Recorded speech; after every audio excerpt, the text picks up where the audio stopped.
ओम गणगणपते नमः। जय माँ लक्ष्मी। दोस्तों, सावन मास महात्म्य में आज मैं आपको नाग पंचमी व्रत के महात्म्य के बारे में बताने जा रही हूँ।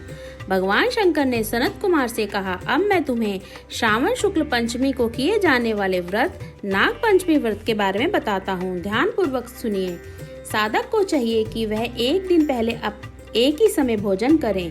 पंचमी वाले दिन स्वर्ण या रजत निर्मित नाग लेकर नक्त व्रत करना चाहिए। नक्त व्रत रखकर बढ़ई या कुमार से 5 फनों वाला नाग बनवाकर उसकी पूजा करनी चाहिए।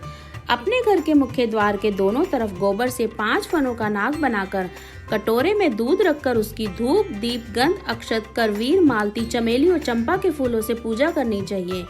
ब्राह्मणों को शुद्ध घी के लड्डू तथा खीर का भोजन करवाएं। कालिये नाग, तक्षक नाग, शंखपाल, वासुकी, शेष नाग, पद्म नाग आदि नागों को हल्दी व चंदन से दीवार पर बनाकर तथा नाग माता को कुंदरू को भी अंकित कर पुष्पों से पूजन करना चाहिए। पूजन के पश्चात घी और खांड मिलाकर उनको दूध पिलाना चाहिए। उस दिन लोहे की कढ़ाई में खाना बनाना वर्जित है।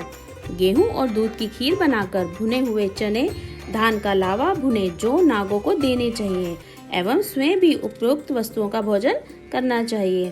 परिवार वालों को भी भोजन में यही वस्तुएं देनी चाहिए। सांपों की बॉबी के पास गान वाद्य द्वारा उत्सव मनाना चाहिए। ऐसा करने वाले मनुष्य को जीवन भर कभी भी सर्प से डरने का भय नहीं रहता। सर्प के दर्शन करने से ही मनुष्य अधोगति को प्राप्त होता है। सर्प तमोगुणी होता है। विधि पूर्वक ब्राह्मण सहित नाग का निर्माण कर पूजा करनी चाहिए। इस तरह 12 महीनों के शुक्ल पक्ष की पंचमी का व्रत करना चाहिए। व्रत की समाप्ति पर शुक्ल पंचमी को फिर से नागों का पूजन करना चाहिए। श्री नारायण जो सब स्थानों पर स्थित हैं, सब वस्तुओं को प्रदान करने में क्षमता रखते हैं, जो अपराजित हैं, उनको स्मरण कर निम्न वचन कहने चाहिए।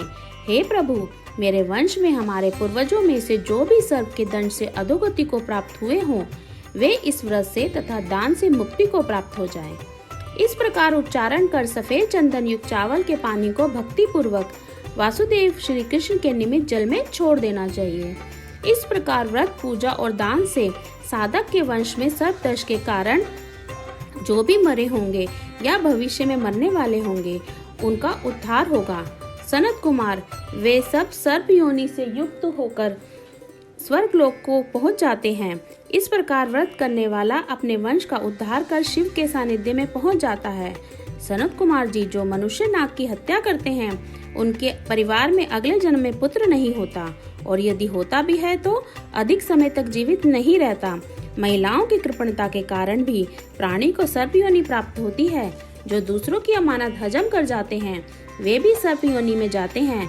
जो प्राणी विभिन्न कारणों से सर्प योनि में चले जाते हैं, उनके उद्धार का एकमात्र रास्ता नाग पंचमी का व्रत ही है। जो प्राणी नाग पंचमी का व्रत तथा नाग पूजा करते हैं, उनकी भलाई के लिए नागों के स्वामी शेषनाग और वासुकी नाग भगवान विष्णु से और भगवान शंकर से हाथ जोड़कर प्रार्थना करते हैं कि हे शेषनाग और वासुकी नाग की प्रार्थना पर भगवान विष्णु और भगवान शंकर उन लोगों की सभी मनोकामना पूर्ण करते हैं। वे प्राणी नागलोक में अनेक प्रकार के भोगों को भोग कर वैकुंठ में चले जाते हैं। यहीं पर सावन मास महात्म्य की नाग पंचमी व्रत का महात्म समाप्त होता है। बोलिए ओम नमो भगवते वासुदेवाय नमः। ओम नमः शिवाय।